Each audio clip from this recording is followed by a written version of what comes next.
Telugu big boss season 8 ఫైనల్గా double ఎలిమినేషన్లో Nainika eliminate అయిందనమాట. So ఈ వారం ఫస్ట్ వీక్ నుంచి చూసుకున్నట్లయితే ఆదిత్య అలాగే నైనిక వీళ్ళిద్దరు డేంజర్ జోన్లో ఉన్నారనమాట.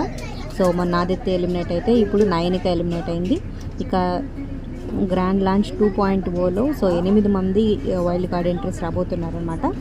సో మరి ఈ ఎలిమినేషన్ మీకు ఎలా అనిపించింది కింద కమెంట్ చేయండి, like share subscribe for more videos. అలాగే సబ్స్క్రైబ్ చేసుకునే పక్కనే బెల్ ఐకాన్ ప్రెస్ చేసి ఆల్ అనే నోటిఫికేషన్స్తో క్లిక్ చేయండి.